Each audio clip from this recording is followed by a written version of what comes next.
Coming up on Mountain News this morning, school leaders in one eastern Kentucky county gather to celebrate a couple of grants given to their districts to improve their students' futures.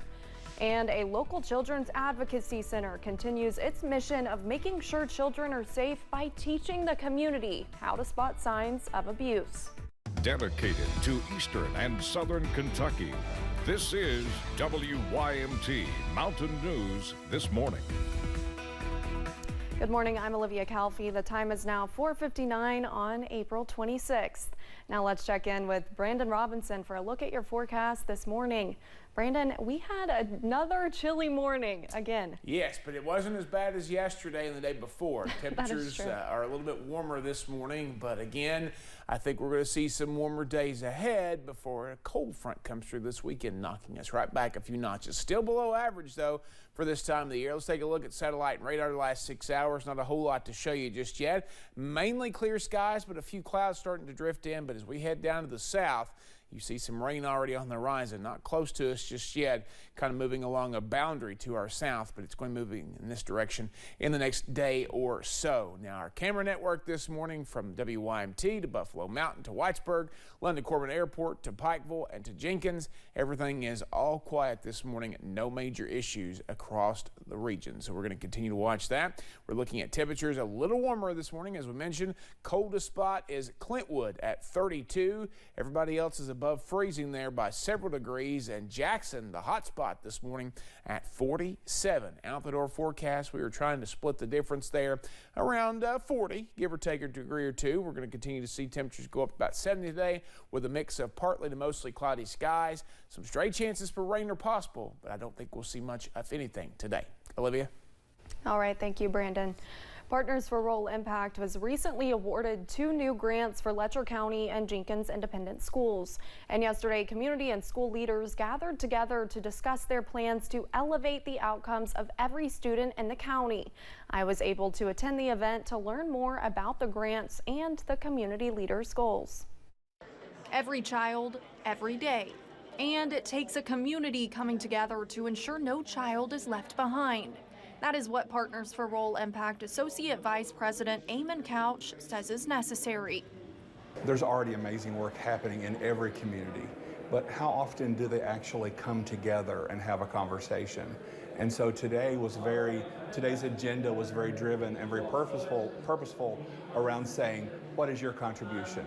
On Tuesday, PRI staff hosted an event at Kane Kitchen in Letcher County, bringing the community together, discussing how they plan to utilize 2 new grants in their school systems. Partners for Rural Impact was awarded 2 major United States Department of Education grants, Promise Neighborhood and Full Service Community Schools. And so we already had our Gear Up programs here, but 3 major initiatives that we are, in essence, launching together. Both new grants will provide $9 million a year for the next 5 years.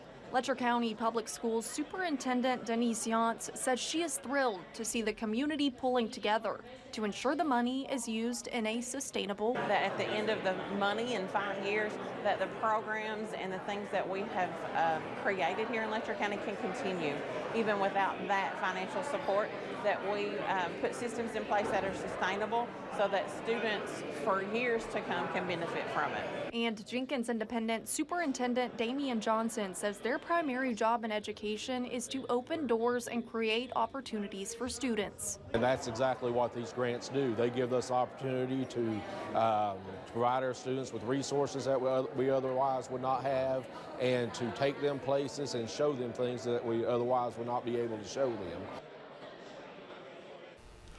Associate VP with PRA, Eamon Couch, says the conversations they had yesterday are going to continue to evolve, and they plan to continue hosting events with the Letcher County community to ensure the grants are utilized in the best ways possible.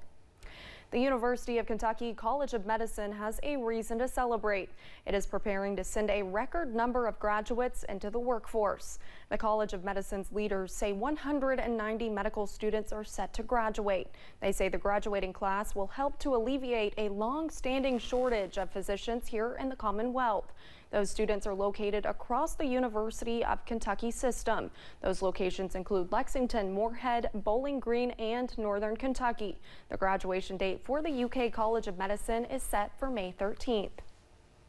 A Central Kentucky woman is helping a man from a third world country move to the Bluegrass and become a doctor. And she's raising money and selling art to get him there. Patience Fort met the man who goes by Johnson on a medical mission trip to his country. She says while there, Johnson took care of her and his community. It's something she won't forget. Now she wants to help him get into UK and eventually medical school. I feel like it's a calling. I feel like God has given me, and He has led us through this whole process to where we are today, and just interested in seeing how it's going to all play out. Patience Fort has set up a GoFundMe to bring Johnson to the University of Kentucky to become a doctor. Educators can be a great asset in reporting signs of abuse in their students. But who is there for kids when they are at home for summer break? WYMT's Alyssa Williams checked in with a local children's advocacy center to learn more about how the community can set up to help kids. Judy's Place for Kids in Pikeville serves hundreds of children each year who experience physical and sexual abuse. A lot of times we want to believe that abuse doesn't happen around us or in our neighborhoods, and it isn't biased. It happens in all, socioeconomics, all cultures. Judy's Place often works alongside educators to help them identify signs of abuse in their students and learn how to report it. But what happens when school dismisses and that line of defense is not there? But unfortunately, the reality is 90% of our cases do come from family settings or relationships where the victim knows the perpetrator. Staff members say it is important for church members, coaches, or even other family members to be vigilant in noticing signs of abuse in the kids around them. A lot of signs can come from a child's attitude. We actually see a lot of changes in their attitude whenever they've faced abuse, things like social withdrawal, decline in school performance, decline in just their ability to function. Other signs, such as unexplained bruising on the face, neck, and torso, or if they have a knowledge of mature topics at a young age, are also things to look out for. Sometimes it just may be that one thing that doesn't feel right or sound right, and just having our eyes and ears open, it can be so critical. Hoping to equip our communities with the tools they need to help protect our kids. In Pikeville, Alyssa Williams, WYMT Mountain News.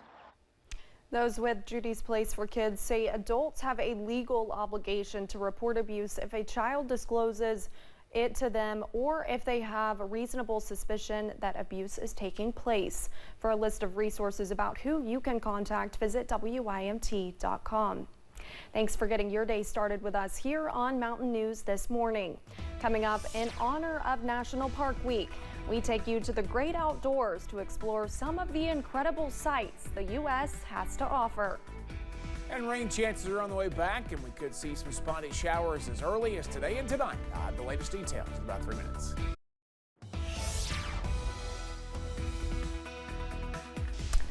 Welcome back, and I'm happy to be back here with you, Brandon. I know, it's been a little while since you've been on the mornings with us. I know, and I'm really excited about it. Exactly, you'll be hanging out for a little bit, I'm sure. Yes, more excited to be here than I am about the potential for a little bit of rain tomorrow. Yeah, unfortunately, we do have that coming back. It's been some nice few days, but it's been some cold few days, so we're going to trade in the cold for the warmth, kind of, and then we're going to trade in the cold for the rain. So it's kind of a catch-22, I guess, how you look at it. All right, let's take a look at some of those temperatures this morning. It's not as bad out there as it was this time yesterday morning. We'll pull those temperatures up. That's our Buffalo Mountain camera there this morning. All right, let's see if I can get them to go here this morning. Come on, there they go. All right. We're in the 30s and 40s out there this morning. The coldest spot across our region is Clintwood at 31 right now. We got 39 in Wise, 47 in Jackson, 39 in Wayne over in West Virginia, 42 in Pikeville, 37 London and Williamsburg, Harlan 2, 37 in Somerset, 32 in Monticello. Your bus stop forecast, not too bad today, partly to mostly cloudy skies. I do think we'll see partly cloudy skies first with some sunshine this morning. a bit on the chilly side. There is a frost advisory out for some, but I don't think it got that cold in many areas. And then not too bad this afternoon as the kids get back on the bus. Maybe a few more clouds, but temperatures in the upper 60s. Now, a frost scrape alert. Again, a little patchy frost. You may have to give yourself an extra couple minutes to scrape off those windshields or warm your cars up just a little bit because it is a bit on the chilly side out there this morning. Zone by zone forecast highs for today. 70 Barberville, Middlesboro, Harlan, 68 London, Corbin, 70 Manchester, 68 Somerset. So basically right around 70 degrees across most of the region there. 70s from Jackson through Hazard, through Hyden, up toward Beattyville and Booneville, down toward Whitesburg and 68 degree land, 68 in Hyman potentially, and Campton, Irvin as well. A little cooler in Southwest Virginia. Norton only showing up in the low 60s, mid 60s for Clintwood and Grundy. Logan and Wayne also mid 60s, upper 60s there for most of the Big Sandy. If you want to take a walk, jog, or run, it's a good morning to do that. Just again, maybe bundle up because it's a bit chilly this morning to start the day off. But if you are a hardcore runner and you like to run in the cold, you'll love today. So again, afternoon, it's going to be dry for most of the day. But we can't rule out a scattered or a spotty shower. Let's call it that, a straight to spotty shower. So partly to mostly cloudy skies today. Straight chances tonight, scattered chances tomorrow, especially later in the day.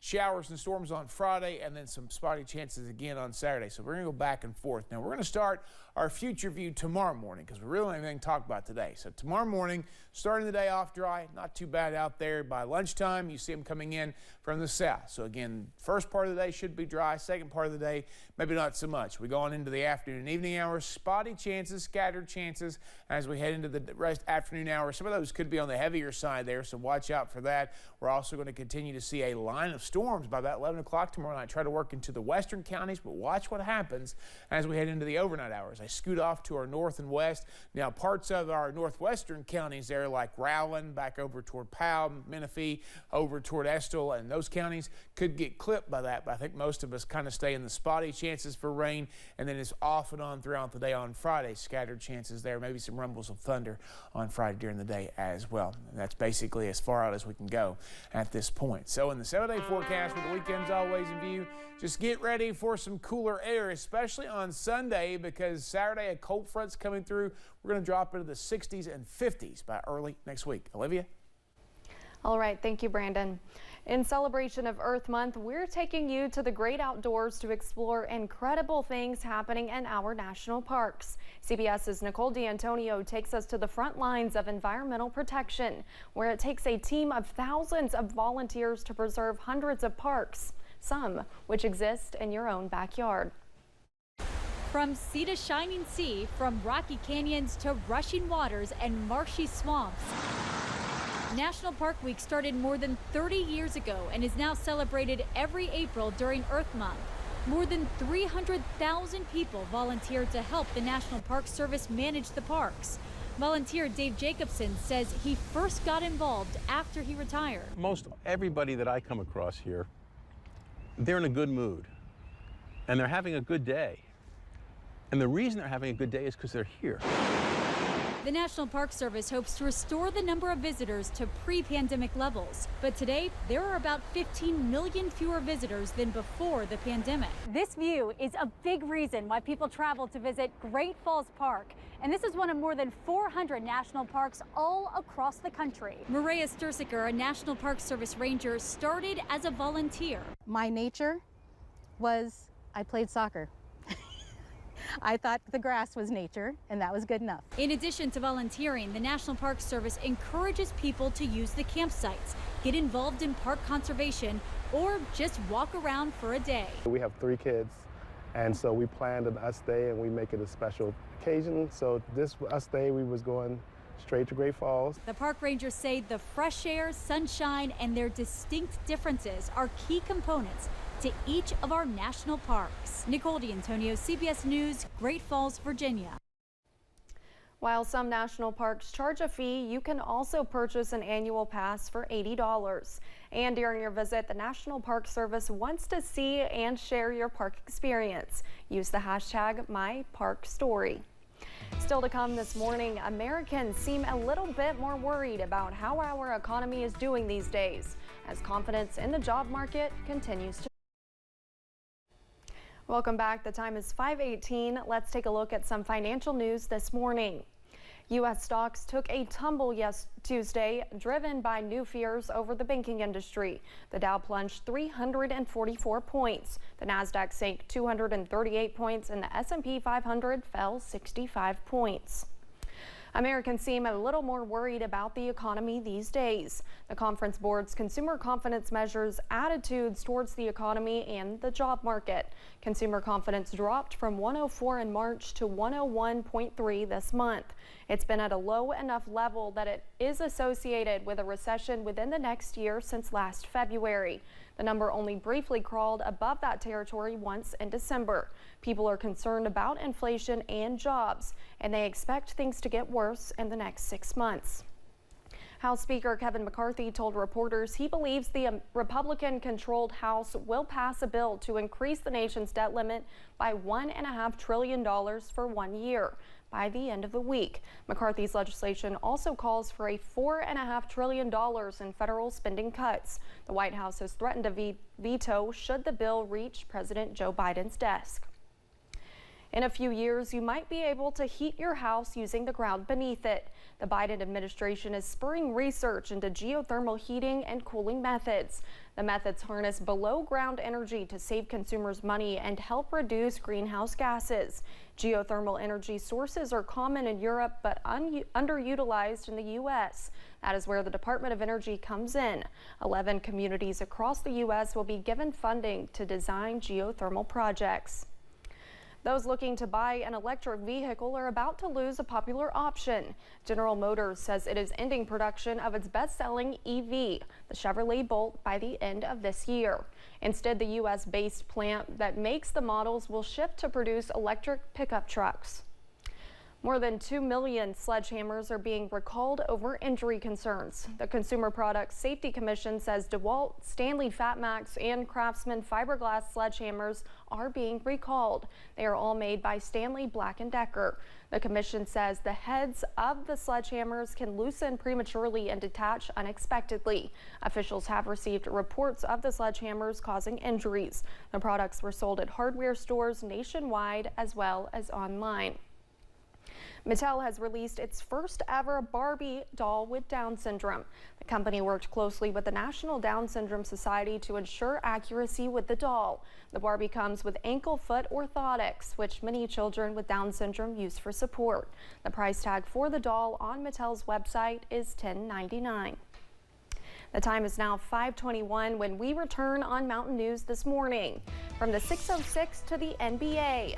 One former Belfry Pirate says he's chasing his dream of playing on basketball's biggest stage. Sports is on the way next.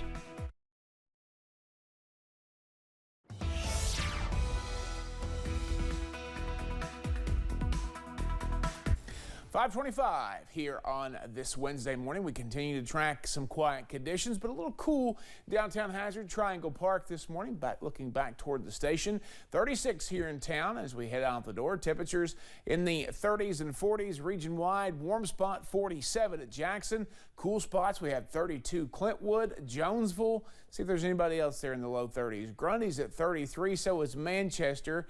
Everybody else looks to be, Clintwood just went back to 31, so they are now the cold spot again out there this morning. We're going to continue to see temperature differences, still warmer than yesterday in many areas, but down toward I-75 in the Cumberland Valley, exactly where they were this time yesterday, 2 degrees colder in Jonesville. We're heading up to 70 this afternoon. Should be a fairly nice afternoon, but a mix of partly to mostly cloudy skies will carry us through the rest of today. WYMT Mountain Sports, your home for the Kentucky Wildcats and local high school sports. Well, if anyone has taken the road less traveled, it's Spokure. The former Belfry center announced his commitment to New Mexico State 1 year ago, almost exactly, and yesterday he made another announcement. Spokure announced on Instagram last night that he is declaring for the NBA draft. In the year he's been away from Pond Creek, he committed to New Mexico State but did not enroll. Ended up at the University of San Diego, did not play any games or record any stats there. He averaged 12.5 points and 12.8 rebounds per game in 2 seasons at Belfry, and he will retain his college eligibility. Well, believe it or not, we're just about 36 hours away from the first round of the NFL draft in Kansas City, but Will Levis has another city buzzing. Las Vegas. The odds have been moving back and forth on whether or not Will Levis will be taken as the #1 overall pick to the Carolina Panthers. Some online rumors stemming from a Reddit post say that the Panthers are now looking at Levis in favor of previous favorite Bryce Young. PointsBet swapped odds of Levis going #1 overall from 50-1 to 10-1 overnight. DraftKings had it at 4-1. And you know what they say, Vegas always knows something. If Levis is the #1 overall pick, he'd be the first from UK since some kid from Leslie County named Tim Couch. Well, it's a tradition that goes back decades. Pull off a major upset, you get to storm the field, maybe storm the court, tear down the goalpost as they did in Tennessee, and cut down the nets. Well, the SEC is looking to discourage that even more than they already have. According to Pat Ford of Sports Illustrated, the conference is looking at harsher penalties to schools where the field or court storming took place. Right now, the rule is up to a $250,000 fine for the school involved. But according to Ford, it could be as bad as losing a future SEC home game or having that game result in a forfeit for the winning team. We'll certainly follow that story. Mitch Barnhart is actually on the hazard last night. Perry Central hosting Clay County. Pick it up in the 4th inning, 2-1 Perry. Ryan Hastings shoots this up left for the Tigers, enough to get on first and bring home Talon Markham. That ties everything up at 2. Doors trying to get something going. Tanner Perkins with the bloop grounder up center field, but check out the throw by the right fielder Hayden Crockett. Gets that to Tate Rice just in time to get the runner out at home. So we're still tied 2-2. Clay takes the lead here in the 6th. Markham drops this one to shallow center. That brings home Ethan Jackson, 3-2 Clay County. Perry, though, trying to stay alive. They're known for walk-off winners. Looks like Jacob Daniels is going to send this yard, but Zach Saylor steps up with a big grab, gets the out, and Clay County will get the road win 3-2.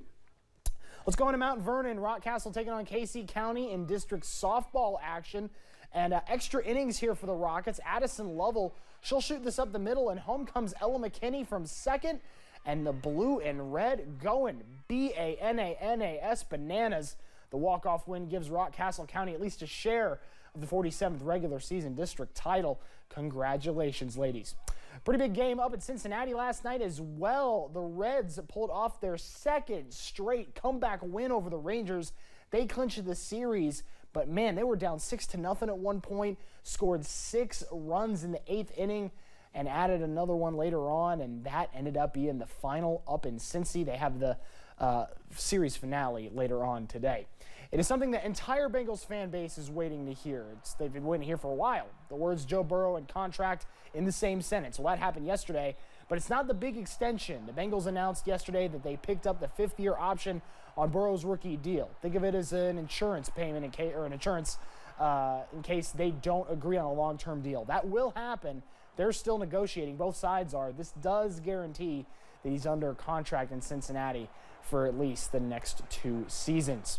And later on today, Kentucky softball hosting EKU. We'll have highlights of that later on tonight. That's sports. We're back after this. Coming up on Mountain News this morning, Eastern Kentucky prepares to say a final goodbye to a man who spent a large part of his life representing a community he truly loved. And the people of Jefferson County continue to show their support for Louisville police officer Nicholas Wilt as his family receives positive news about his condition. Dedicated to Eastern and Southern Kentucky, this is WYMT Mountain News This Morning. Good morning, I'm Olivia Calfee. The time is now at 5:34 on April 26th. Now let's check in with Brandon Robinson for a look at your forecast this morning. Brandon, Wednesday how's it morning. going? Yep. It is quite a Wednesday morning. We're halfway through the week though, so that's always positive. You know, there's that old TV commercial, you know, the camel walks to the office. What day is it? Hump day? Hump day. Yes.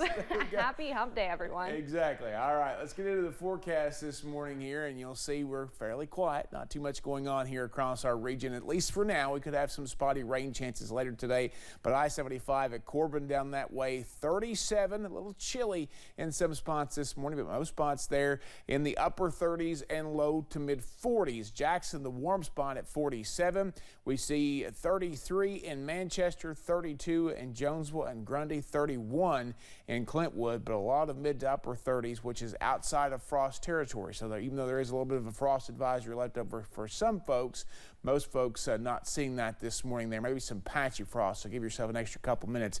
We're going to warm up today. Going to head about 70 degrees this afternoon. Mix of partly to mostly cloudy skies. We'll track some rain for you coming up here in just a few minutes. Olivia? All right. Thank you, Brandon. An Eastern Kentucky community is continuing to mourn the loss of a former longtime Eastern Kentucky state representative. WYMT's RJ Johnson talked with a friend and colleague about Hubert Collins' impact both in and out of office. For more than 2 decades, Hubert "Hubie" Collins served as the 97th District Representative. Originally from the Whittinsville community of Johnson County, Collins loved the community and Commonwealth of Kentucky. Well, he was just very passionate about what he did. I said he lived and breathed being a state representative. He was everywhere. He was at every function, everything going on. You could always count on Hubie to be in any kind of public function. He was there. Even though he was not in office anymore, Bobby McCool says he was still there whenever he needed any guidance. But he was still there as a resource. If anybody wanted anything, if you need any, he was always there. One thing about Hubie, you could always call him anytime. He would always get back to you. And he always made his number public, so he's very open. McCool says Collins put everything he could into his job, leaving behind a strong legacy. What you want to know about Hubie, he was just a really good man. And it's a sad day in Johnson County and in the entire state because losing such a good man and he brought such enthusiasm and heart to the job he did. So we'll miss him. We certainly will miss him. With love pouring in from the community, McCool says Collins will never be forgotten. In Johnson County, RJ Johnson, WYMT Mountain News. Visitation for Hubert Collins continues at 9 o'clock this morning, and his funeral is scheduled to follow at 1 p.m. at Jones Preston's funeral home in Paintsville. A community in Jefferson County came together last night to continue praying for Louisville officer Nicholas Wilt. He was shot in the head in the Old National Bank shooting in Louisville. Yesterday, his family announced that he is currently in a medically induced coma, but his condition continues to improve. Several Jeffersontown and LMPD officers discussed the bravery Officer Wilt showed rushing towards the gunfire. The Jeffersontown mayor says she is friends with his family. People go on with their lives every day, and they're busy, and they go to ball games, and they go to everything. But you know what? That family's still sitting down at that hospital day in and day out, waiting to hear what's going to happen next. And so that's why I think it's so important that we keep this man's name alive in our community. The Louisville Metro Police Foundation is still raising money for Wilt's recovery. So far, it's raised more than $150,000.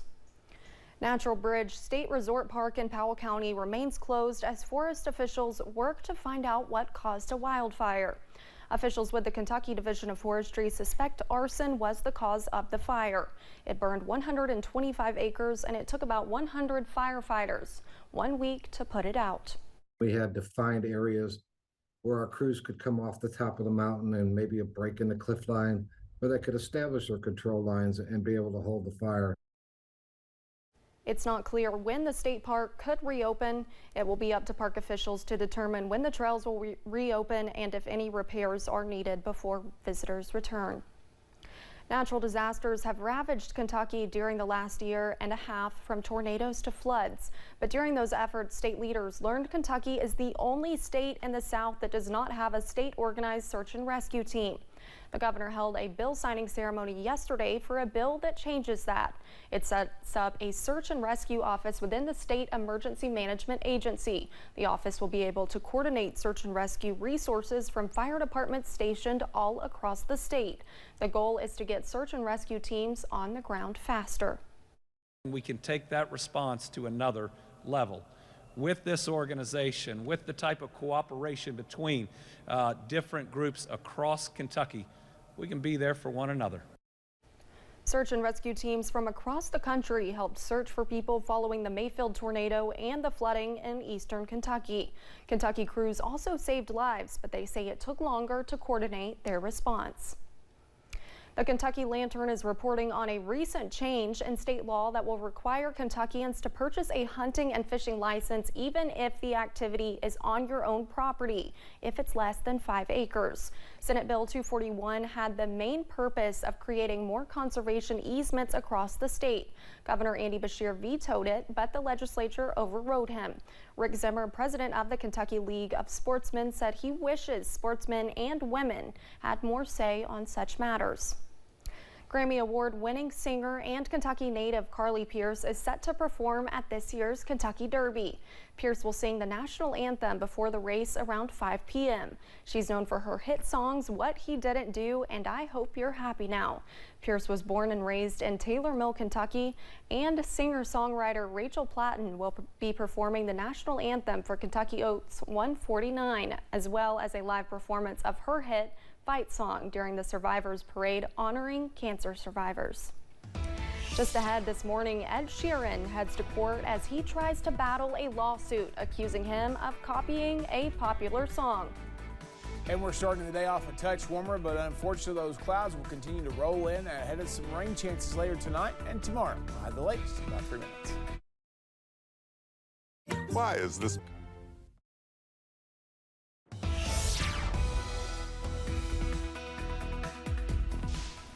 All right, welcome back, everyone. And Brandon, you can confirm when I walked in this morning, I had on my winter coat. You did? My long pants. Yep. I was dressed for the cold weather. Exactly. Now, you have said it's going to warm up today a little bit more than the past couple days. Right. So hopefully when people are leaving this morning for work or school, they won't have to dress like I did. Well, they probably will this morning, but they'll be able to quickly shed that this afternoon. So again, 70 degrees this afternoon. It's going to be a fairly nice day.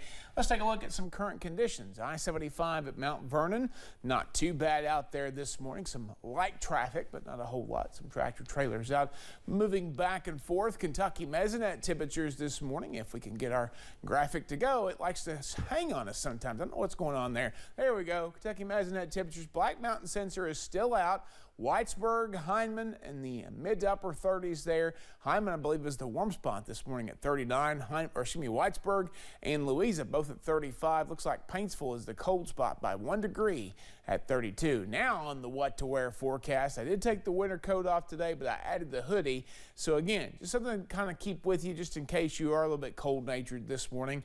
I know I have my jacket and toboggan on myself, but I also put the baseball cap on just for, you know, a little bit different change of pace there, because it is going to get to 70 today. Take your sunglasses. You may not need them all day long, but I'm sure you'll need them at times. Patio forecast after the morning chill, or even with the morning chill, be a good morning to sit out there on your front porch with a cup of coffee. And then this afternoon, as we see a mix of sun and clouds, should be a good day just to be out there in general. Hopefully just a little bit of a light breeze today. Frontal boundary setting off just to our north. It's kind of holding everything at bay right now, or pushing the stuff away from us, but that's going to start to move toward our area as we head deeper into the forecast for the next little bit, and we're going to continue to watch that be a factor for us as we head toward Thursday, Friday, and the weekend. Daily rain chances will go up tomorrow and Friday, but they'll start to go back down again this weekend for a cold front swings through Saturday into Sunday. That's going to drop our temperatures. So we can see now to a Friday night. So let's start tomorrow morning, since we don't have much to tell you about today, and kind of show you the pattern. So as we head toward lunchtime tomorrow, you see a few little spotty showers down into parts of southern Kentucky. They'll roll through in scattered waves heading into tomorrow afternoon, tomorrow evening, and then you see a big line of rain back out to the west there around 11 o'clock news time tomorrow night. But watch what happens. It is going to scoot off to the north. So again, some of those western counties, northern counties could be impacted by that. Could be a couple of stronger storms. Nothing severe is expected. Let me go ahead and put that out there before I start getting the messages there. No severe weather expected with this system, just maybe a couple of louder storms out there. And then we'll see waves of rain coming through the daytime hours there on Friday and into Friday night, which is as far as we can see for right now. Now, rain totals back off toward Lexington, the heaviest totals out there. So by Friday night at 7, they could see more than 3 inches. But the further east you come, the less rain we see, because most of it will be staying over that way Better keep an eye on those western counties and northern counties just in case. 7-day forecast for the weekend's always in view. We're going to continue to track some cooler air once again through this weekend into early next week. Somebody asked me on my weather post this morning about my web story, can we plant our gardens? The answer is not yet, because we could still see another frost there as we head into the first days of May, which starts on Monday. Olivia? All right, thank you, Brandon. Ed Sheeran was in court in New York yesterday. Sheeran is being sued over his song Thinking Out Loud. The heirs of Ed Townsend, the co-writer of Marvin Gaye's Let's Get It On, claim there are striking similarities within the two songs. Townsend's family says it violates their copyright. All I'm expecting is his name to be honored, and his work and his legacy, and the fact that I want all artists' intellectual properties protected by the individuals who oversee our royalties. The lawsuit was filed in 2017. The trial is expected to last up to 2 weeks in a Manhattan federal courtroom. Shakira will be named the 2023 Woman of the Year award at the first Billboard Latin Women in Music event in May. Billboard and Telemundo made the announcement on Monday. The pop superstar from Colombia is being honored for her contributions to the music industry. Shakira's decades-long career opened doors for Latin artists to gain international success. She has sold more than 95 million records worldwide, making her the top-selling Latin woman artist of all time. Shakira has won 3 Grammys, 12 Latin Grammys, 7 Billboard Music Awards, and 39 Billboard Latin Music Awards. She also was named Billboard's top female Latin artist of the decade in 2000 and 2010. Soul legend Smokey Robinson is out with new music for the first time in nearly a decade, and why actress Halle Bailey is a doll. Danya Backus has those stories and more in Your Eye on Entertainment Report. Wake up in the morning and there's love laying there. Motown legend Smokey Robinson is releasing a new album featuring 9 love songs. Tracks include If We Don't Have Each Other and I Keep Calling You. It's Robinson's first album since 2014 and is set for release Friday. I have something really exciting to reveal to you all. I am gonna cry. This is the new Little Mermaid doll. I am literally choking up because this means so much to me. Halle Bailey has her own Barbie. The Little Mermaid Barbie in Bailey's likeness is released to coincide with her role as Ariel in the new Disney live-action movie The Little Mermaid on May 26th. And XO Kitty is a spin-off of the To All the Boys I've Loved Before franchise. The 10-episode series finds Kitty's song Covey ready to move halfway around the world to be with her boyfriend. Do you have family here? No, just my boyfriend. I can't wait to surprise him. Kitty transfers to her boyfriend's Korean Independent School of Seoul, where her late mother also attended, and that's where her adventure begins. They say go big or go home, right? Anna Cathcart plays Kitty. John Corbett returns as her dad. XO Kitty lands on Netflix May 18th. That's Your Eye on Entertainment. Danya Backus, CBS News, Los Angeles. Just ahead, we will help you plan out your day with stories you should keep an eye on. Plus, Brandon will have another check of today's weather. Good morning. The time is now 5:54. Here's a look at some of today's top national stories that we're watching. The Taliban has reportedly killed the ISIS leader responsible for the 2021 deadly suicide bombing at Kabul International Airport. The attack killed 13 U.S. service members and 170 Afghans during the chaotic withdrawal from the country. It's considered one of the darkest moments of President Joe Biden's presidency. Here in the U.S., the president has officially declared his candidacy for re-election. In remarks Tuesday, President Biden pledged to focus on protecting Social Security, access to abortion services, as well as voting and gay rights. Former Arkansas Governor Asa Hutchinson is expected to officially launch his 2024 bid for president today, becoming the latest Republican to do so. And the world is mourning the loss of Hollywood icon Harry Belafonte.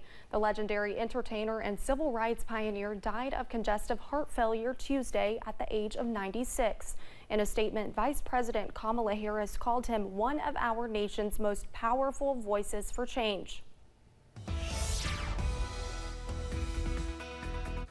Forecast today, not looking too bad, especially downtown Somerset. A little light traffic on the circle this morning. 37 down that way, one of the cooler spots.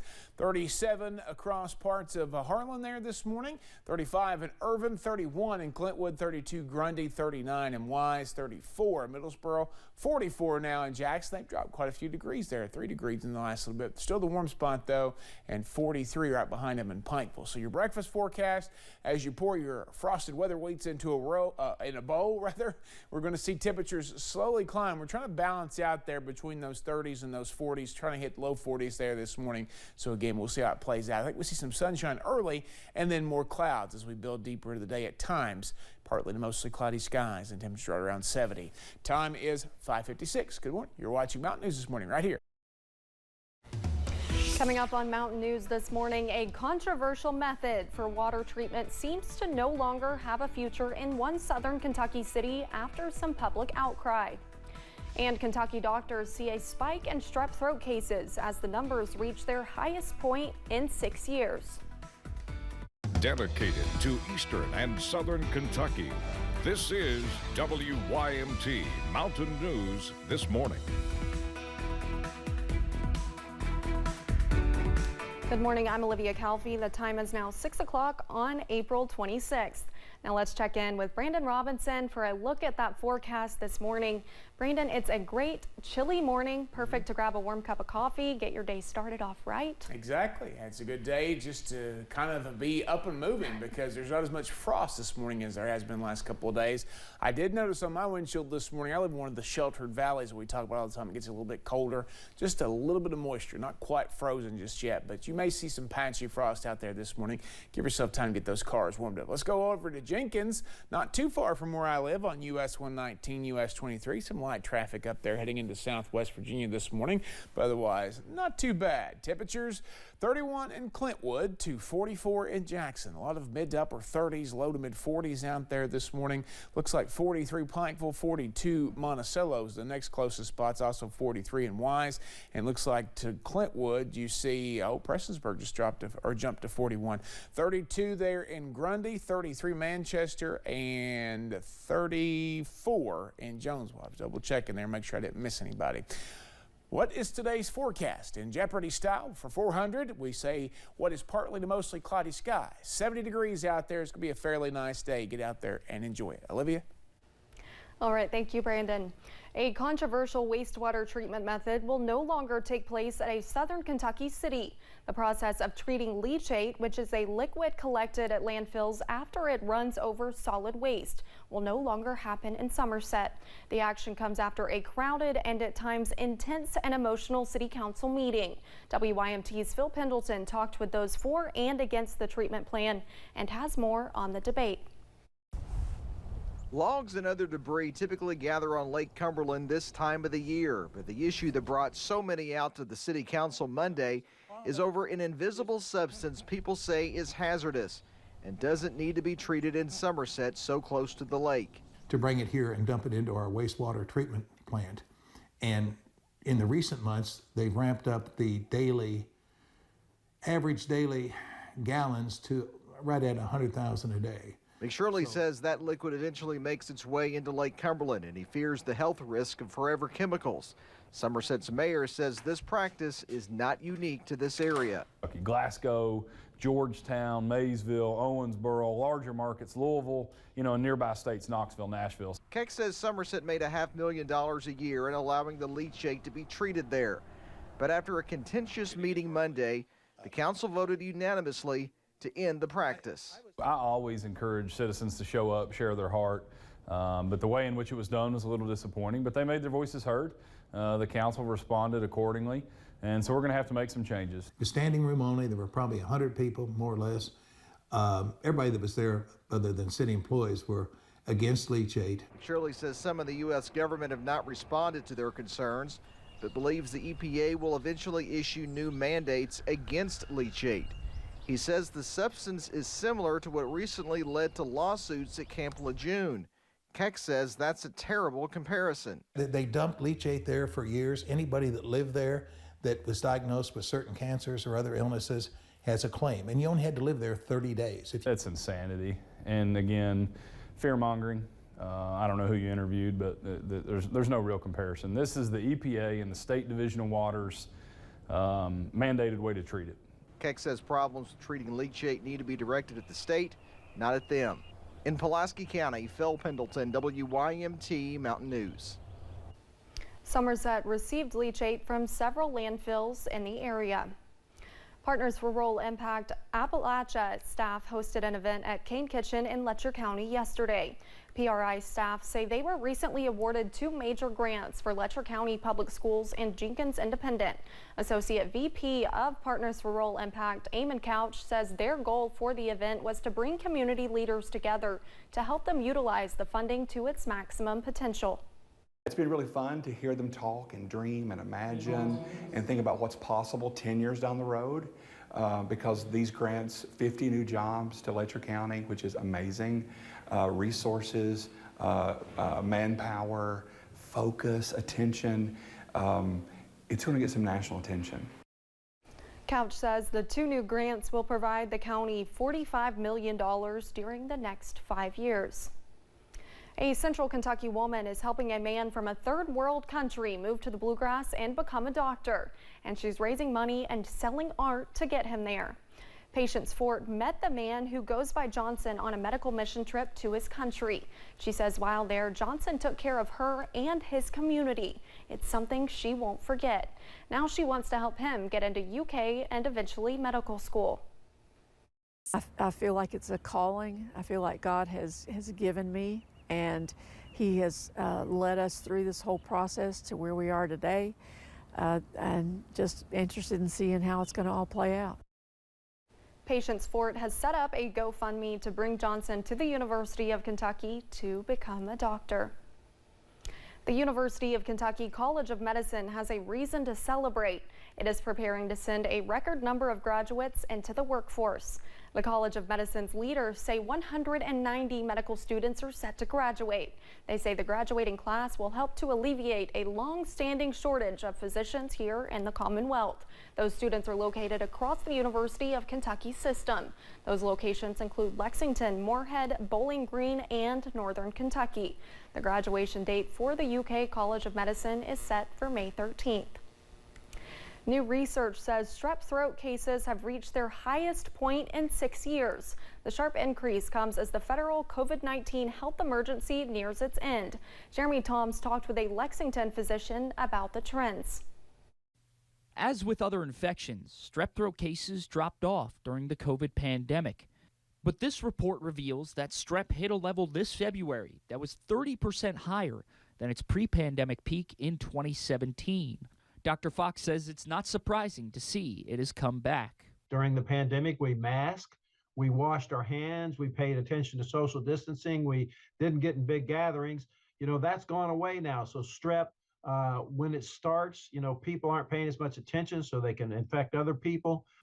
The sharpest rise in cases has been seen among children ages 4 to 13, but all age groups have seen an increase. A similar resurgence of RSV and flu cases occurred this past fall, and Dr. Fox says that could be leaving people open to other infections down the line, like strep. The flu and strep are they're not related. They're 2 different organisms. But if you have the flu, you can have more secretions, you can have weakened immune systems, so it makes you more vulnerable to catching a strep infection. That was Jeremy Toms reporting. Strep throat is very treatable with antibiotics, but if it's left untreated, it can spark more serious issues like rheumatic fever, kidney disease, and more. Dr. Fox says it's important to take steps quickly with this infection. Judy's Place for Kids in Pikeville is just one of numerous child advocacy centers across the Commonwealth who help children who have been abused. Those with Judy's Place say as many schools dismiss for summer break, fewer cases of child abuse will be reported. So it's up to the community members to step up and report abuse if they see or have suspicions that it is happening. If you make a referral, you may be saving a child's life, and I have seen that happen where a referral from somebody who just happened to see the child in the store or at a restaurant, and there were high concerns of the way a child was being treated. And literally that referral, later they realized that referral probably saved that child's life. Those with Judy's Place say although it can be difficult to make that call to report child abuse, you are legally obligated to report abuse if you have seen it or if you have reasonable suspicion abuse is taking place. We have more information of the signs of abuse on our website at WYMT.com.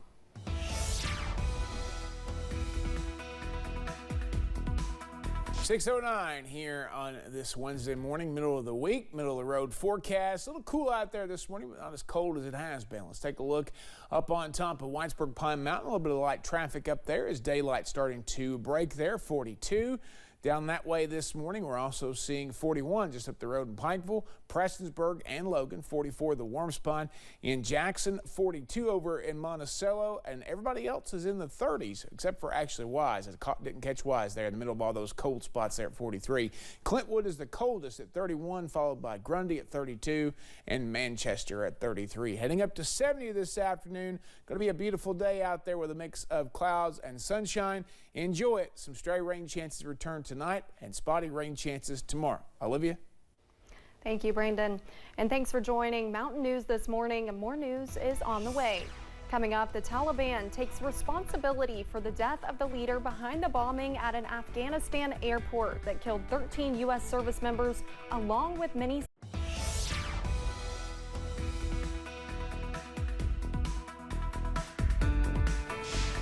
All right, welcome back, everyone. And Brandon, it looks like we're going to have a pretty calm, chill day on tap. Yeah, and I think it's already looking pretty good this morning. It's just a little bit chilly, but overall, I think we're going to be in pretty good shape today. We'll take it. All right, let's take a look at our hazard camera outside the WYMT studios, and you can see the sun starting to come up. Not a whole lot of clouds just yet, but don't you worry, they'll build in a little bit later today. Now, temperatures a little bit on the chilly side, but here's the thing. They're not nearly as cold as they have been. 44 is the warm spot in Jackson right now. We have several spots at 41, Prestonsburg, Pikeville, and Logan over in West Virginia.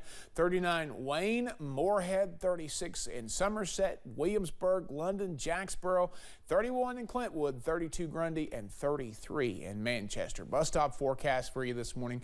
Again, looking at basically a very chilly but overall decent morning there. 40 degrees, give or take a degree or two. Not bad this afternoon. Maybe just a few more clouds building in there this afternoon, kind of fading back out right around 68 as the kids get back on the bus. Frost scrape alert. You might need to scrape off just a little bit of frost this morning if you are out there. Some frost advisory still in effect for a few counties until about 9. But again, I don't think we're going to be seeing a whole lot of that today. If you're heading out to the playground, it's going to be a fairly nice day for that. Mainly dry. Can I rule out a stray chance for a passing shower? No, but I think most of us will be on the drier side today. Again, topping out near 70 a little bit later on.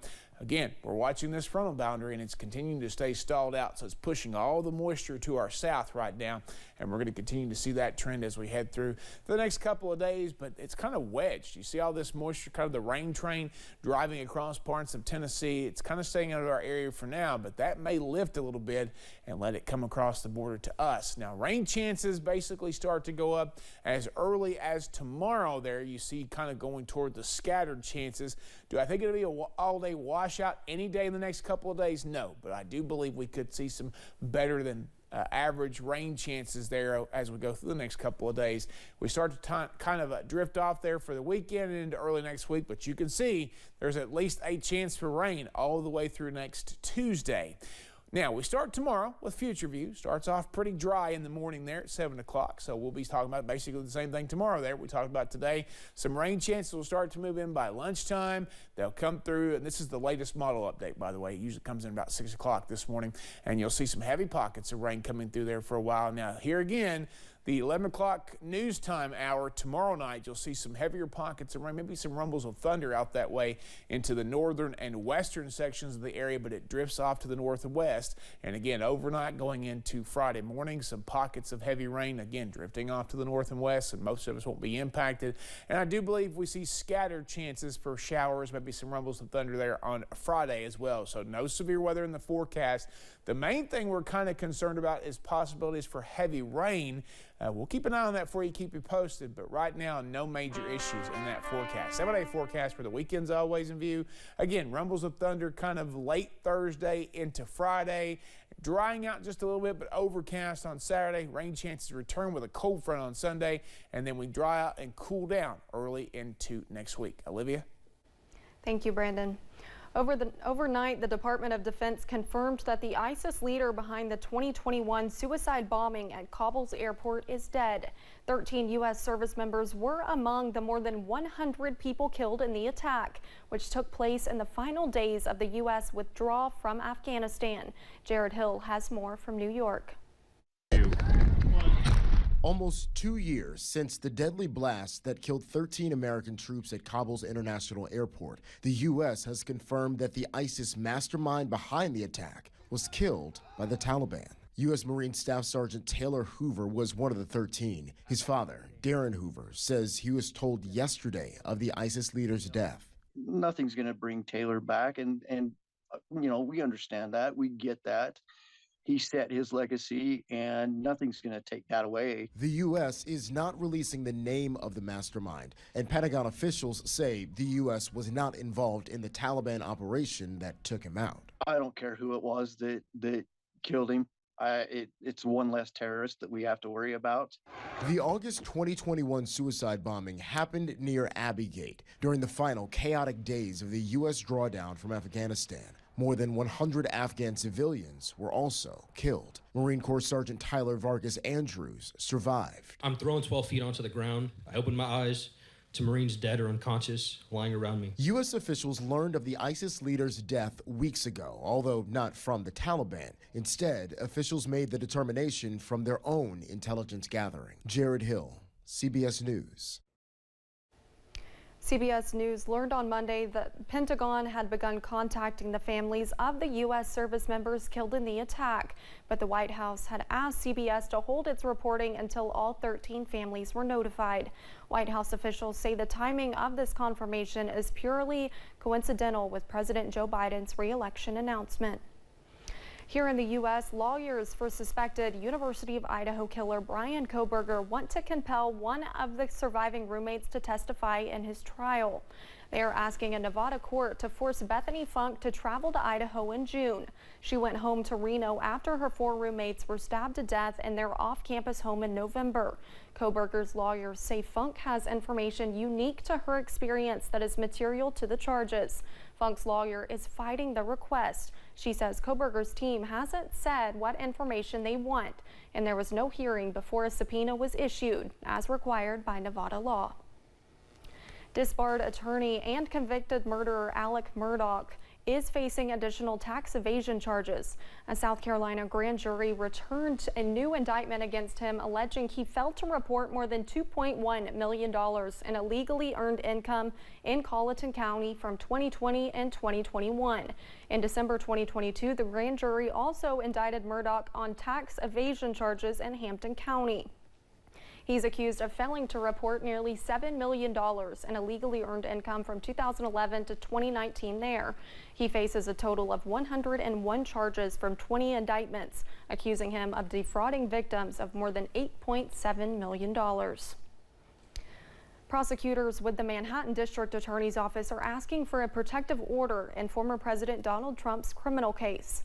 They are concerned he might publicize information about their investigation. In a motion filed Tuesday, they asked the judge to order that Trump not be allowed to copy any information about the case that could be released to the public. The prosecutors also asked the judge to limit the disclosure of any members of the prosecution team until after a jury is seated in the case.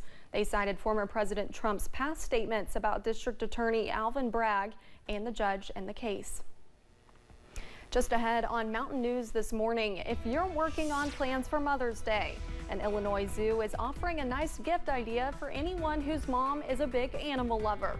We'll have the details in just a few minutes.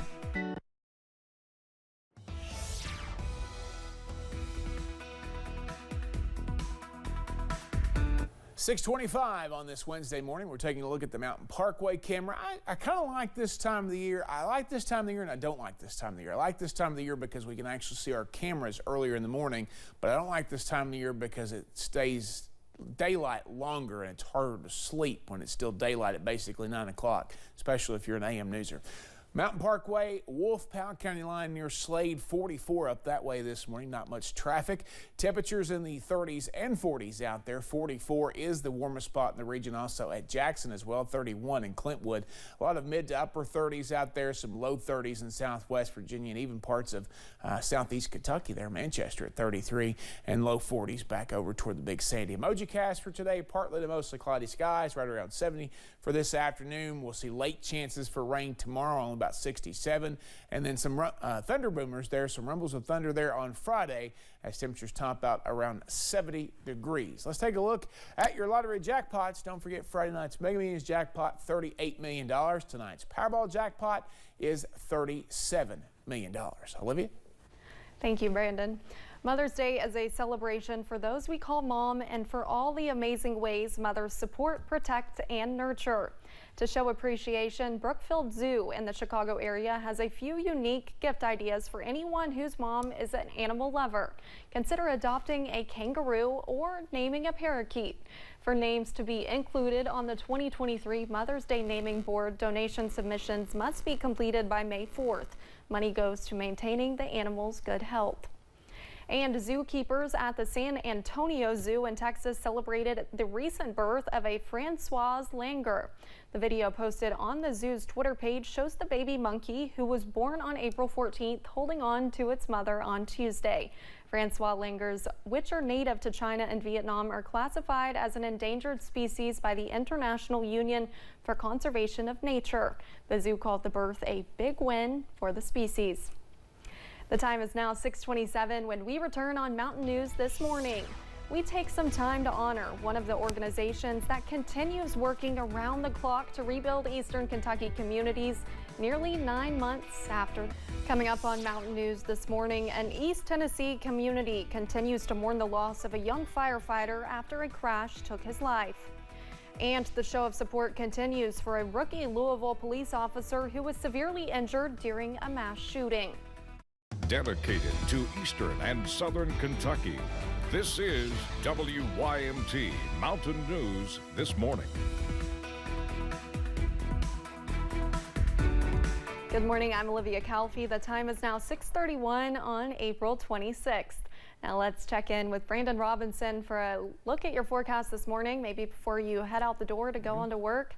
Looks like we've got a nice day. The sun's starting to rise. Yep. Looks great. It's looking really good in parts of the area this morning. We just caught this sunrise on our Lake Cumberland camera, and it's a beautiful one down in Pulaski County. Let's take a look at it and see.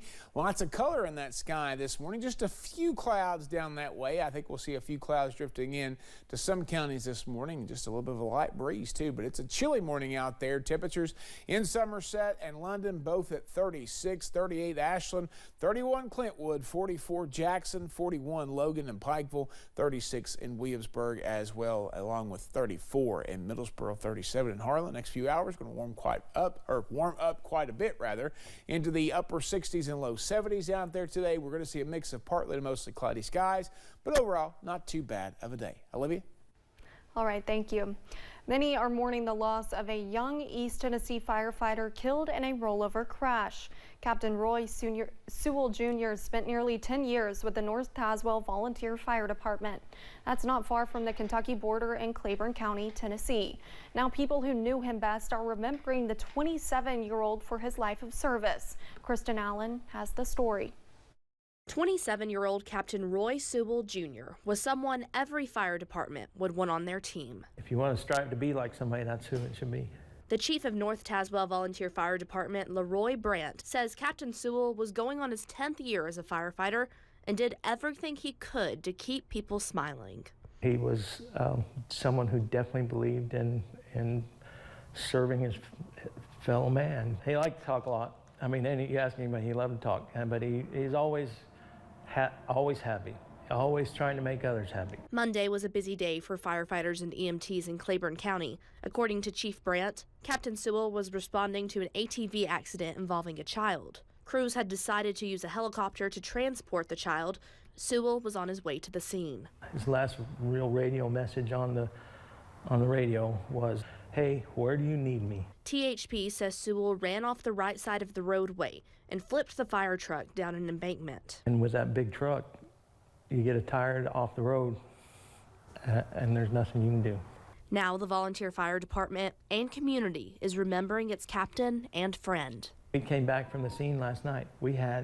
Our parking lot was full of people here, that firemen that came to show their support. Chief Brandt says he'll miss Sewell's laugh, his helping hand, but most of all, he'll miss his heart. All you had to do was ask him for help. He'd be there. If at all possible, he'd be there. In Tazewell, Kristen Allen, WVLT News. Funeral arrangements for Sewell are yet to be finalized. A young boy is dead following a weekend ATV crash in Southwest Virginia. It happened Sunday evening just before 7 in the Bold Camp section of Pound. When first responders arrived, they found the boy, who was not identified because of his age, was killed in the crash. No other details about the crash were released. Wise County Public Schools Superintendent Mike Goforth confirmed the boy was a 7th grade student at one of the district's schools. A community in Jefferson County came together last night to continue praying for Louisville officer Nicholas Wilt. He was shot in the head in the Old National Bank shooting in Louisville. Yesterday, his family announced that he is currently in a medically induced coma, but his condition continues to improve. Several Jeffersontown and LMPD officers discussed the bravery Officer Wilt showed rushing towards the gunfire. The Jeffersontown mayor says she is friends with his family.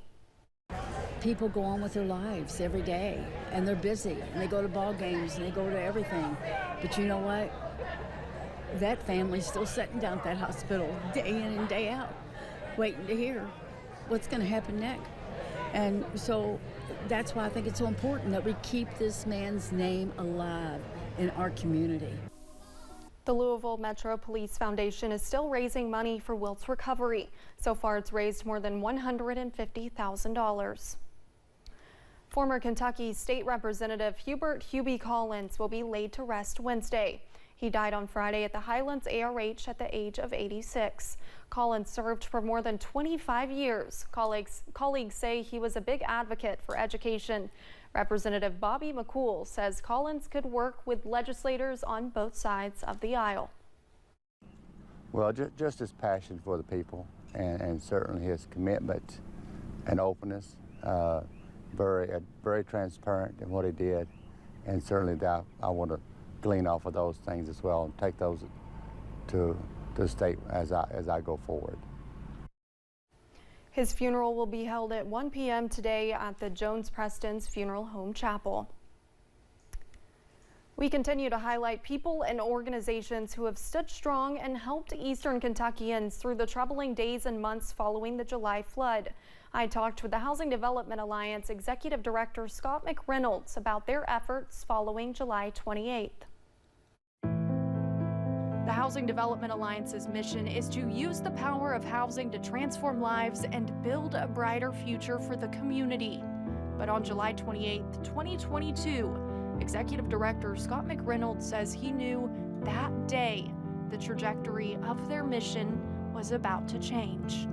I think the first thing we realized within probably the first day is that what we normally do wasn't going to be possible. Without power or access to their current job sites, HDA did not just take the day off.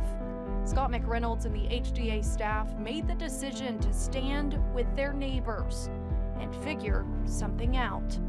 We began to realize that the resources that HDA had, the skills that our staff had, were things the community really needed. So we made the decision at that point to go all in and just stop what we normally do and just do what we could do best for the community.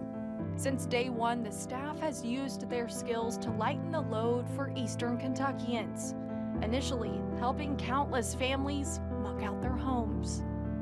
During the initial muck out phase, we were able to help 42 families preserve their house. And as time passed, they went on to now have 31 home repairs completed and 6 families in a brand new house. Still, HDA knows the job is not finished. We have over 120 applications for new homes.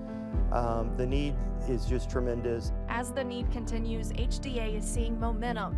Knowing every hammer and nail they pick up is a step in the right direction. McReynolds credits the staff at HDA for their dedication to the people of Eastern Kentucky. We've asked staff members to do things they didn't sign up for. You know, we asked our carpenters to crawl around crawl spaces and shovel mud, and office staff who were making those very hard calls to people in need to find out what they needed and how we could help them. And the staff has just responded with such grace and dignity and worked so hard. Working hard every single day to see a change. You know, we had a housing crisis on July 27th before this hit, and it just made it worse. And so at some point we realized that we needed to figure out how to do not just flood relief, but our regular work and our flood work. And so we set the goal of doubling our production in this first year. Aiming to build 40 houses and repair approximately 100 others, ensuring that no one in Eastern Kentucky feels forgotten. There are so many dedicated people at HDA and beyond that are out there trying to make a difference, and just know that help's coming. And the 2023 East Kentucky Leadership Award for Individual goes to Scott McReynolds, with inclusion of the HDA staff. You can find all of our East Kentucky Leadership Award profiles on our website, WYMT.com. The Leadership Conference takes place Thursday and Friday in Hazard.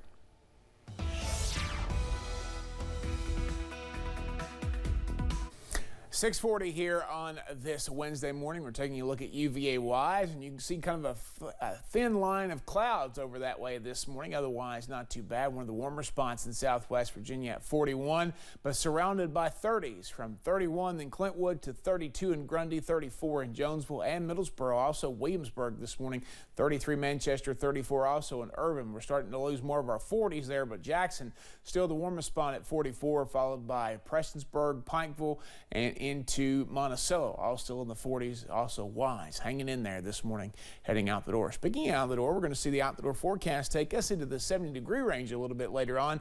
Mix of sun and clouds with more of one than the other at times.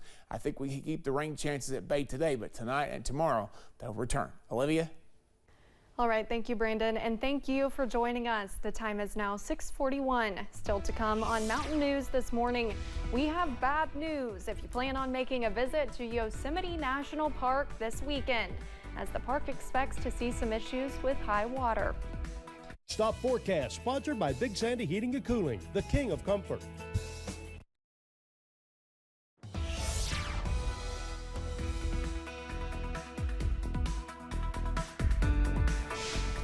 Welcome back, everyone. And Brandon, it looks like we're going to have a pretty nice day eventually out there. Overall, yeah, I think so. For people to enjoy this hump day, as we talked about earlier. That's right. So, yep, we're getting ready to head deeper into the week. It's kind of the plateau of the week, and then we'll start to go downhill toward Friday. But again, the forecast will also start to go downhill as well as we see those rain chances return tonight and tomorrow. Let's take a look at today.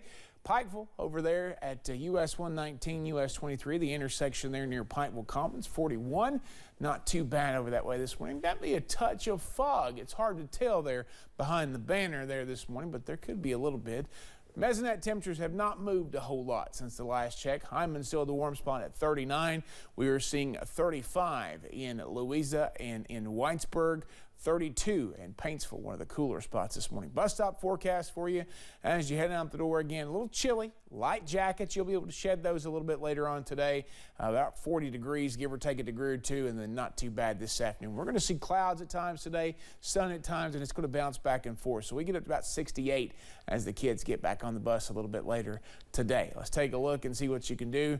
If you want to have lunch or dinner outside, well, it looks pretty good there as we head into the lunchtime hour right around 63, and dinner time basically 7 o'clock or so. right around 68, so not too bad out there. Now the rain chances are going to pick up for the next several days, and you can see a general, anywhere you see the yellow, that is a 1 to 2 inch range there potentially, and we could see up to an inch in some other locations. So again, models differing on where the heaviest bands will set up, but I do think the model I showed you earlier, the in-house graph model having the heaviest rain back off to the west and north, will be the most accurate, because I do think we see some spotty rain chances off and on throughout the day tomorrow, and some storms possibly there on Friday before we see weekend chances kind of go to spotty and scattered there by Saturday and Sunday. So let's take you through starting tomorrow morning. Really nothing to tell you about today. So tomorrow morning, again, not too bad to start. As we move deeper into the afternoon, we're going to see the rain start to approach from the west. All right, it's going to come through parts of the area in scattered form tomorrow afternoon. Becoming in waves, not an all-day washout. Some heavier pockets back over toward Columbia, Danville, up toward Lexington there by 11 o'clock news time tomorrow night. Moorhead, you could be getting some heavier rain down into parts of Campton, West Liberty, and then down into the border counties there between basically Williamsburg and Middlesboro and Barberville. Those areas getting a little bit of heavier pockets of rain. And then it kind of moves out as we head into early Friday morning. Some still pockets around there, and we'll continue to watch that. Be good sleeping weather there for Thursday night if you're going to be planning on doing that. As we head into Friday morning, I think we start to thin out just a little bit, and then it comes back in waves as we head throughout the day on Friday. And Friday night at 7 is as far as we can go out at this point, but you see it starts to dry out just a little bit there on Friday night. And I do believe Saturday is mostly dry, but I also believe it's going to be mostly cloudy as well. 7-day forecast for the weekend's always in view. Rain chances with the cold front come back into play on Sunday. We're going to be really cool heading into the next week. And guess what Monday is? The first day of May next weekend is the Kentucky Derby. Olivia? All right, thank you, Brandon. If you're planning on visiting Yosemite National Park this weekend, you're out of luck. Officials are closing most of it on Friday night. That's because flooding is expected in the area. Right now, the closing is expected to last until next Wednesday, but the National Park Service says it might last longer. Severe weather hit Yosemite last month as well. The park had to close for 3 weeks when 15 feet of snow fell there. Much of the snow is still there and could stay until July. Dr. Anthony Fauci is opening up about the U.S. response during the pandemic and reflecting on some of the challenges he faced during the Trump and Biden administration. Dr. Fauci has talked with several reporters this month, including New York Times science writer David Wallace Wells. In hindsight, he says the country dealt with 2 big problems that hurt the U.S. response. He said the political divide was a major hurdle, especially when conservatives questioned the benefits of vaccines and wearing masks. And he said the healthcare system in the U.S. is broken, and that led to problems. A new assessment shows the U.S. might be unprepared for another pandemic. Dozens of bipartisan experts in the COVID crisis group are behind a book released Tuesday called Lessons from the COVID War. It's 350 pages and criticizes both the Trump and Biden administration's handling of the pandemic. The authors wrote, the CDC wasn't built or prepared for a national health emergency, and it notes other problems involving data. Those include the government's use of ERS to track initial cases and private companies' reluctance to share critical information. The assessment also recommends better international surveillance and stronger biosecurity regulations. The time is now 6:49. Here's a look at what you'll see on CBS Mornings coming up at 7. I'm Gail King. Coming up on CBS Mornings, actor James Brolin will be here to tell us about what made him take on a project like Sweet Tooth. It's on Netflix, and he's going to talk about the show's 2nd season. That's coming right up on CBS Mornings. Welcome back to Mountain News this morning. The time is now 6:53. Let's get you up to date before you head out the door. A controversial wastewater treatment method will no longer take place at a southern Kentucky city. The process of treating leachate, which is a liquid collected at landfills after it runs over solid waste, will no longer happen in Somerset. This action comes after a crowded and at times intense and emotional city council meeting. The council voted unanimously to end that practice. Partners for Rural Impact Appalachia staff hosted an event at Kane Kitchen in Letcher County yesterday. PRI staff say they were recently awarded 2 major grants for Letcher County Public Schools and Jenkins Independent. The goal for the event was to bring community leaders together to help them utilize the funding to its maximum potential. The 2 new grants will provide the county $45 million during the next 5 years. Natural Bridge State Resort Park in Powell County remains closed as forest officials work to find out what caused a wildfire. Officials with the Kentucky Division of Forestry suspect arson was the cause of the fire. It burned 125 acres and it took about 100 firefighters 1 week to put it out. It's not clear when the state park could reopen. It will be up to park officials to determine when the trails will reopen and if any repairs are needed before visitors return. Natural disasters have ravaged Kentucky during the last year and a half, from tornadoes to floods. But during those efforts, state leaders learned Kentucky is the only state in the South that does not have a state-organized search and rescue team. Governor Andy Beshear held a bill signing ceremony yesterday for a bill that changes that. It sets up a search and rescue office within the State Emergency Management Agency. The goal is to get search and rescue teams on the ground faster. And now let's take one final look at your weather with Brandon Robinson. Well, the forecast this morning starting off on a fairly nice note in most areas, seeing the sun trying to come over the hillside here outside the WYMT studios in Hazard. 34 this morning as you head out the door. 43 in Whitesburg. Again, not a whole lot of sunshine just yet, but we're kind of keeping an eye on things. Heading over to the London Corbin Airport, it's 36. A few more clouds out that way this morning. I think they're drifting in from the west, and we head down to Lake Cumberland. Beautiful scene there on the lake. Look at that. In western Pulaski County, you're seeing a nice little sunrise on the way. Temperatures 30s and 40s out there. We're down to 30 in Clintwood. That is now the coolest spot in the region. 44 at Jackson is the warmest right now. I think it was 44 up at Moorhead as well. Donate Life Month coming to an end later this week. Of course, organ donation, a great thing, and we encourage you next time you sign up for your driver's license to do that. Today we've got Boone coming to us there from West, sporting his blue and green paws across the board today as we see temperatures climb into the mid to upper 60s and low 70s. 7-day forecast for the weekend is always a view. Hold on to the dry conditions for now because the rain chances are on the way back for the next couple of days. I think we'll take a little bit of a break there for Saturday, but that means a cold front is coming. It's going to cool us off and bring us a few more rain chances as we head into your Sunday. But overall, it's just going to be a forecast pattern that is kind of soggy at times and still below average. The average temperature this time of the year is 72, and we're close to it a couple of times, but not quite there yet. So heading into May on a cool note. Absolutely. People need to get outside and enjoy the nice weather today while they can. Absolutely. But your local news and weather continue at 7:26. But don't forget, you can always find news and weather updates all day long on our website, WYMT.com. Have a great Wednesday.